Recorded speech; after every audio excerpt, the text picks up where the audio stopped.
Hi everyone, welcome back to my channel guys. I hope you all are doing really well. How to do makeup की मैं बहुत सारी videos बनाती हूँ, बहुत सारे मेकअप ट्यूटोरियल्स आप लोगों के साथ शेयर करती हूँ, बट ना बहुत बार ऐसा होता है कि लोगों को उसमें एक फुल डिटेल्ड वाली चीज़ नहीं मिल पाती है कि एक एक करके स्टेप बताओ हमें किस तरीके से मेकअप करना चाहिए। तो इस बार ना मैं बनाने वाली हूँ इस वीडियो के 3 पार्ट्स, जहाँ पे A to Z आपको हर एक स्टेप पता लगने वाला है मेकअप का। It's actually going to be how to do makeup में कितने स्टेप्स इंक्लूडेड होते हैं, मेकअप में आपको क्या क्या करना होता है, कौन से नंबर पे कौन सा स्टेप करना होता है, ये सारी की सारी चीजें मैं आपको आज बताने वाली हूँ इन 3 पार्ट्स में। तो चैनल को सब्सक्राइब नहीं करा तो फटाफट चैनल को सब्सक्राइब कर देना, बिकॉज 3 ऑल्टरनेट डेज पे आपको ये वाली वीडियोस जो वो देखने को मिलने वाली हैं। सो या without wasting any further time, let's get rolling. Now you must be wondering मेरा फेस इतना ऑयली इस टाइम पे क्यों लग रहा है। मेकअप करने से पहले जो हमारा सबसे पहला स्टेप आता है वो हमेशा होता है कि हमारी स्किन जो है वो अच्छे से प्रेप होनी चाहिए। जब हम बोलते हैं कि हमारी स्किन प्रेप होनी चाहिए, उसका मतलब ये होता है कि मेकअप लगाने से पहले हमारी स्किन इस तरीके की होनी चाहिए कि मेकअप बिल्कुल भी हमारी स्किन के ऊपर पैची ना लगे और बिल्कुल भी केकी ना लगे। फर्स्ट आप is cleansing your face. Makeup करने से पहले चाहे आपने 1 घंटा पहले ही क्यों ना फेस वॉश कर रखा हो, लेकिन जब आपने मेकअप करने आप बैठ रहे हो या करवाने बैठ रहे हो, it's very important to wash your face. अगर आपके पास पानी नहीं है, कहीं टैप वगैरह नहीं है, तो आप एक अच्छे से वाइप से उसको क्लीन कर सकते हो, बट आपका फेस एकदम क्लीन होना चाहिए। नेक्स्ट स्टेप हमेशा आता है टोनर। हमारी इंडियन स्किन नहीं बोलूंगी, नॉर्मली बहुत सारे ऐसे लोग होते हैं जिनकी स्किन पे लाइक मेकअप ये यहाँ पे ना पोर्स का इशू बहुत ज्यादा रहता है, तो टोनर जो है ना वो बहुत ज्यादा हेल्प करता है फर्स्ट स्टेप आपके फेस को एक्स्ट्रा हाइड्रेशन प्रोवाइड करने के लिए और पोर्स को थोड़ा सा मिनिमाइज करने के लिए। नेक्स्ट स्टेप आती है under I creams. Now that's completely optional. I never apply under I creams before doing my makeup. मैं कभी अप्लाई नहीं करती हूँ, बट अगर आपकी स्किन बहुत ज्यादा ड्राई है, आपकी अंडर आईज बहुत ज्यादा ड्राई हो जाती हैं, तो आप अंडर आई क्रीम लगा सकते हो। नेक्स्ट अब आता है एक अच्छा मॉइस्चराइजर। मॉइस्चराइजर बहुत इंपॉर्टेंट है। जब तक आप एक अच्छा मॉइस्चराइजर की लेयर अपनी स्किन के ऊपर नहीं लगाओगे, तब तक आपका फेस जो है वो अच्छे से हाइड्रेटेड नहीं लगेगा। And sunscreen literally last step होता है आपका स्किन केयर का। उसके बाद को आपको कुछ भी नहीं लगाना होता। सनस्क्रीन आपको सन प्रोटेक्शन प्रोवाइड करेगा, ठीक है ना। इसमें से आप छोटे मोटे स्टेप्स जो है वो स्किप कर सकते हो, जैसे आप टोनर कभी स्किप कर सकते हो, सिर्फ मॉइस्चराइजर और सनस्क्रीन लगा लिया। But I will recommend toner, moisturiser and sunscreen, ये तीनों तो डेफिनेटली इंक्लूड करना अपने स्किन प्रेप में जब आप मेकअप करने वाले हो। एंड ये सब करने के बाद जब आप अपनी स्किन पे इस तरीके से हाथ फेरो, आपकी स्किन एकदम सॉफ्ट और एकदम स्मूथ फील होनी चाहिए, ताकि मेकअप आपकी स्किन के ऊपर एकदम ग्लाइड करे। ऑलवेज मेक श्योर आप नेक पर भी अच्छे से मॉइस्चराइजर वगैरह लगा रहे हो, बिकॉज जब आप एक हैवी मेकअप कर रहे हो तो आपने कट स्लीव ब्लाउज या फिर स्लीवलेस या ऑफ शोल्डर कुछ डालना होता है, तो आपको नेक पर भी फाउंडेशन की एप्लीकेशन करनी पड़ती है। बहुत सारे लोग पूछते हैं कि फर्स्ट स्टेप मेकअप में क्या होना चाहिए। वो डेफिनेटली होता है एक प्राइमर। मैं यहाँ पे स्विस ब्यूटी का मैटिफाइंग मेकअप प्राइमर यूज कर रही हूँ। प्रोडक्ट की बहुत डिस्क्रिप्शन में नहीं देने वाली इस वीडियो में, बिकॉज ये प्रोडक्ट्स के ऊपर नहीं है। It's just about how you can do your makeup, ठीक है। आप कोई भी प्रोडक्ट यूज कर सकते हो। प्राइमर बहुत ही ज्यादा इंपॉर्टेंट है before doing your makeup. Now primer को आप किसी भी और प्रोडक्ट के साथ स्विच नहीं कर सकते कि हम प्राइमर की जगह कुछ और यूज कर सकते हैं या फिर नहीं। प्राइमर की हमेशा आपको सिर्फ इतनी सी क्वांटिटी चाहिए होती है। प्राइमर का अगर हम बात करें कि प्राइमर का काम क्या है, प्राइमर आपकी स्किन और मेकअप के बीच में एक प्रोटेक्टिव लेयर बना देता है, जिसकी वजह से मेकअप आपके पोर्स के अंदर नहीं जाता और आपका मेकअप जो है वो बहुत ही ज्यादा स्मूथ और फ्लॉलेस लगता है। प्राइमर नहीं लगाओगे तो पोर्स के अंदर मेकअप चला जाएगा, पिंपल्स, ब्लैक हेड्स की प्रॉब्लम होने लग जाएगी। जब भी आपको प्राइमर लगाना है, मेक श्योर जहां पे पोर्स है हल्का सा स्किन को आप स्ट्रेच करो एंड देन वहां पे आप अपना अच्छे से प्राइमर लगा रहे हो। इससे क्या होगा, जब आप स्किन को स्ट्रेच करते हो तो आपके पोर्स जो है वो थोड़े से ओपन अप हो जाते हैं एंड देन प्राइमर जो है उसमें अच्छे से चला जाता है। बाकी फेस के लिए मैं एडिशनल प्रोडक्ट नहीं लूंगी, जैसे रेस्ट ऑफ द चीक के लिए जो प्रोडक्ट मेरे हाथ पे ऑलरेडी था उसी को ही पूरे के पूरे रेस्ट ऑफ द फेस में इस तरीके से ब्लेंड कर दूंगी। जस्ट मेक श्योर अगर आपकी ऑयली स्किन है तो आप मैटिफाइंग प्राइमर्स यूज कर रहे हो, और अगर आपकी ड्राई स्किन है तो आप अच्छे हाइड्रेटिंग और ग्लॉसी प्राइमर्स यूज कर रहे हो। तो after primer it's time to apply illuminator. Illuminator वैसे आप फाउंडेशन के बीच में मिक्स करके भी लगा सकते हो, बट मैं प्रेफर करती हूँ पहले लगाना, ताकि फाउंडेशन में कुछ कंसिस्टेंसी में दिक्कत ना हो जाए। यहाँ पे लैक्मे की इल्यूमी क्रीम ले रही हूँ, आप कोई भी ले सकते हो, बट मैं यहाँ पे अफोर्डेबल रेंज की प्रोडक्ट्स ऐड करने का ट्राई कर रही हूँ। ये बहुत ही अच्छी स्ट्रोब क्रीम बोल सकते हैं इसको। ये आपके फेस पे मॉइस्चराइजेशन भी दे देती है and then at the same time ना आपको एक बहुत अच्छी शाइन भी दे देती है आपके फेस पे। बट अगेन क्योंकि इसके अंदर भी मेकअप कंटेंट है, आपको इसको प्राइमर लगाने के बाद में लगाना है। आपको इसको बिल्कुल भी अपने प्राइमर से पहले नहीं लगाना है, वरना ये भी आपके पोर्स में जा सकती है ना। बहुत सारे इल्यूमिनेटर्स के ऑप्शन भी आते हैं, अगर आप उसको लेना चाहो तो आप ले सकते हो। बट मैं अफोर्डेबल रेंज में आपके साथ ये शेयर कर रही हूँ। इसको मैं फिंगर की हेल्प से ब्लेंड कर रही हूँ बिकॉज इसकी कंसिस्टेंसी ना किसी नॉर्मल मॉइस्चराइजर जैसी है, बट अगर आप अपनी फिंगर्स जो है वो खराब नहीं करना चाह रहे हो तो आप कोई भी अच्छा सा ब्रश भी ले सकते हो and you can take a look face कितना ज्यादा अच्छा और इल्यूमिनेटेड लग रहा है। नेक्स्ट स्टेप आता है colour correction. Now colour characters बहुत टाइप के आते हैं, orange, green, purple, yellow, pink बहुत तरीके के, but I never use them. मैं हमेशा बोलती हूँ कि जब तक आपका बहुत डस्की या फिर डीप स्किन टोन नहीं है, आपको एक ऑरेंज या पीच करेक्टर की भी नीड नहीं है। अगर आपको कलर करेक्शन करनी है, बेस्ट वे जो आजकल most of the makeup artist भी करते हैं, अपनी स्किन टोन से 2 से 3 कोई डार्कर शेड पिक कर लो कंसीलर का एंड आप उससे कलर करेक्शन कर सकते हो। फॉर एग्जाम्पल ये एले गर्ल का कंसीलर है, मेरा इसमें शेड है warm honey. You can take a look, मेरी स्किन टोन से जो यहाँ पे अंडर आई पिगमेंटेशन है उससे भी ये 2 से 3 शेड्स डार्कर है, जिसकी वजह से ये मेरी स्किन पे कलर करेक्शन का काम कर देगा। कोई भी डार्कर शेड जो होगा वो आपकी स्किन पे कलर करेक्शन का काम कर देगा ना। ये वाला जो कंसीलर है इसको मैं अपने बैक ऑफ द हैंड पे ले लेती हूँ। आप अगर चाहो तो डायरेक्टली भी लगा सकते हो, बहुत ज्यादा आपको नहीं लेना होता, थोड़ा सा चाहिए होता है। ब्यूटी ब्लेंडर से भी लगा सकते हो, बट मैं यहाँ पे ब्रश की हेल्प से पिक कर रही हूँ। जैसे मेरे को सबसे पहले अपनी अंडर आईज में थोड़ी सी डार्कनेस है, पिगमेंटेशन है, मैं उसको हाइड कर लूंगी just like this. Make sure आप अच्छे से ब्लेंड कर रहे हो, बिल्कुल भी ये वाला प्रोडक्ट भी जो है पैची नहीं होना चाहिए।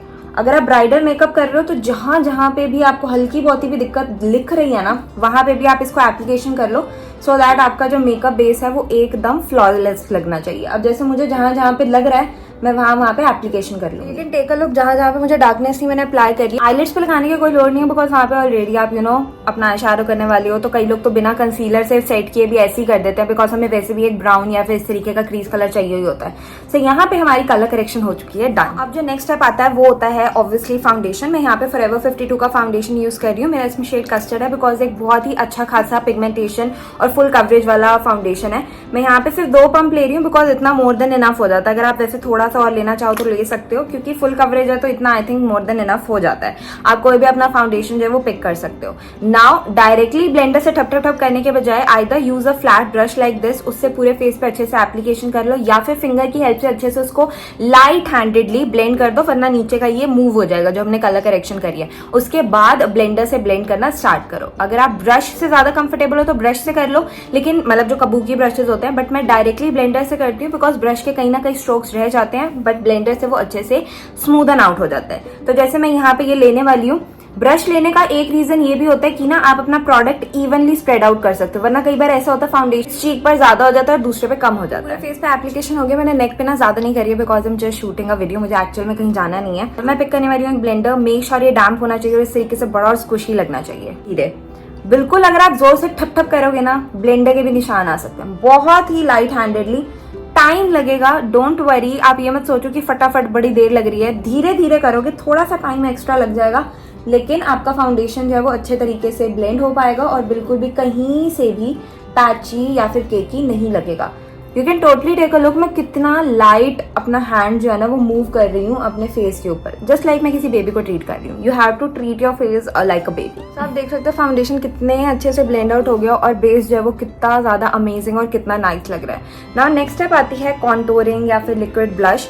नाउ ये वाला जो स्टेप है ना, आप करना चाहो तो कर सकते हो, नहीं करना चाहो तो स्किप भी कर सकते हो, बाद में डायरेक्टली कोई ब्रॉन्जर या ब्लश ले सकते हो। बट क्योंकि मैं यहाँ पे आपके साथ A to Z सारे स्टेप शेयर कर रही हूँ, तो यहाँ पे मैं यूज कर रही हूँ शुगर की ये contour stick. Now either you can directly apply it here या फिर बैक ऑफ द हैंड पे हल्का ले सकते हो। मैं बहुत लाइट कॉन्टोरिंग करूंगी, बिल्कुल भी ज्यादा नहीं करूंगी, दैट्स इट। ये बहुत पिगमेंटेड है, दैट इज वाई। हल्का सा प्रोडक्ट में इधर अप्लाई करने वाली हूँ, little bit of dots here, that is, this is pigmented edge here, that is why. यहाँ पे जॉ लाइन पे मैं बिल्कुल नहीं करने वाली बिकॉज मेरी जॉ लाइन ऑलरेडी ब्रॉन्जर के बाद शार्प लगने लग जाती है। एंड बिल्कुल हल्का सा इधर, दैट्स इट। इससे ज्यादा मैं नहीं करने वाली हूँ बिकॉज अगर मैं ज्यादा करूंगी तो वो ब्लेंड होने के बाद बहुत ही ज्यादा वियर्ड लगना स्टार्ट हो जाएगा। मैं पिक कर रही हूँ कुछ इस तरीके का ब्रश एंड इससे मैं डैब डैब करके अपना ब्रॉन्जर नहीं सॉरी जो कॉन्टोर है उसको ब्लेंड आउट करने का ट्राई करूंगी। You can take a look, बहुत ही ज्यादा लाइट हैंडेडली मैं कर रही हूँ, बिल्कुल भी ज्यादा प्रेशर नहीं लगाऊंगी वरना जो मैंने फाउंडेशन लगा रखा है वो मूव कर जाएगा। और कॉन्टोर कितना सॉफ्ट और कितना ज्यादा नाइस लग रहा है आप देख सकते हो।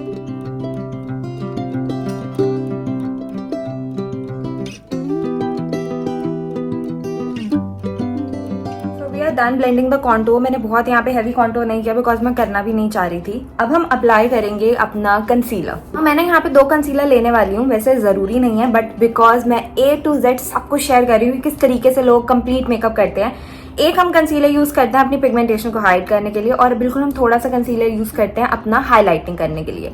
जरूरी नहीं है डेली बेसिस के मेकअप में आपको दोनों यूज करना है, बट आप जब इस तरीके का हैवी मेकअप कर रहे हो तो तब आप यूज कर सकते हो एकदम उस तरीके का मेकअप रिजल्ट अचीव करने के लिए जैसा मेकअप आर्टिस्ट करते हैं ना। यहाँ पे मेरे पास कंसीलर के 2 शेड है, एक है जो मेरा शेड है लाइट, इससे फाउंडेशन से एक शेड लाइट है, और एक है मेरे पास शेड फेयर जो मेरे को बिल्कुल थोड़ा सा लगाना है जो मेरा हाईलाइटिंग में काम करेगा ना। सबसे पहले जो मेरे पास ये शेड है लाइट, थोड़ा सा प्रोडक्ट बाहर निकाल लेते हैं, आ चुका है बाहर, एंड देन मैं इसको अप्लाई कर लूंगी जस्ट लाइक दिस। मैं भी बहुत ज्यादा, वैसे इससे ज्यादा भी अगर आप करना चाहो तो कर सकते हो बट मेरे को इस टाइम पे नीड नहीं लग रही। थोड़ा सा यहाँ पे, बिल्कुल हल्का सा यहाँ पे एंड यहाँ पे, वैसे आप यहाँ वगैरह पे भी करते हैं बट मैं आपको थोड़ा बहुत करके दिखा देती हूँ। थोड़ा सा आप यहाँ कर सकते हो अपना इसको शार्प करने के लिए जो कॉन्टूर आपने किया हुआ है। वैसे ना इतना नेसेसरी होता नहीं है कंसीलर, लेकिन जब आप हैवी ब्राइडल मेकअप कर रहे होते हो या फिर आप इस तरीके का मेकअप कर रहे होते हो, आपको पार्टी वेयर जाना है या फिर आप अपना सेल्फ ब्राइडल मेकअप कर रहे हो तो इतना करना पड़ता है। टिप पे आती है कि कंसीलर जहाँ पे लगाया ना उसको वहीं ब्लेंड करना है। ये नहीं है कि यहाँ है तो उसको ऐसे से पूरे पे ब्लेंड कर दिया। अगर सिर्फ यहाँ पे कंसीलर है तो उसको उसी एरिया में ही ब्लेंड करना है, उसको बाहर नहीं लेके जाना है ना। मैंने अभी बहुत नीटली इसको ब्लेंड आउट नहीं किया है, अभी हम इसको करेंगे बिकॉज अब मैं अप्लाई करने वाली हूँ लिक्विड ब्लश। मैं यहाँ पे यूज कर रही हूँ O2O का लिक्विड ब्लश। मैं बैक ऑफ द हैंड पे ना इस तरीके से एक पंप ले लूंगी बिकॉज ये बहुत ही ज्यादा पिगमेंटेड है, इससे ज्यादा क्वांटिटी आपको नहीं चाहिए। मैं लूंगी अपना ब्लेंडर, उस पर हल्का सा प्रोडक्ट ऐसे लूंगी, बहुत ज्यादा नहीं, बिल्कुल हल्का हल्का आपको लेना है बिकॉज अगेन ये बहुत ज्यादा ब्लेंडेड है। And then you have to apply it on your cheeks just like this. Don't worry अगर थोड़ा सा ऊपर जा भी रहा है कंसीलर लाइन में तो हम उसको बाद में ब्लेंड आउट कर लेंगे अच्छे से। और लिक्विड ब्लश अगर आप ज्यादा लगा भी दोगे ना गलती से तब भी कोई दिक्कत नहीं है बिकॉज वो बाद में सेटल आउट हो ही जाएगा। सो ब्लश की एप्लीकेशन यहाँ अच्छे से हो चुकी है। अब टाइम आता है हाईलाइटिंग कंसीलर का। Now like I told you, highlighting concealer बहुत सारा नहीं लगाना होता। मैं लगाऊंगी सिर्फ इस एरिया पर थोड़ा सा हाईलाइटिंग इफेक्ट देने के लिए। ये हम यहाँ पे सिर्फ हाईलाइटिंग के लिए यूज कर रहे हैं, हम इसको कोई भी अपनी पिगमेंटेशन हाइड करने के लिए यूज नहीं कर रहे। बिल्कुल हल्का सा यहाँ पे, हल्का सा चिन पे, tip of the nose just like this and bridge of the nose like this.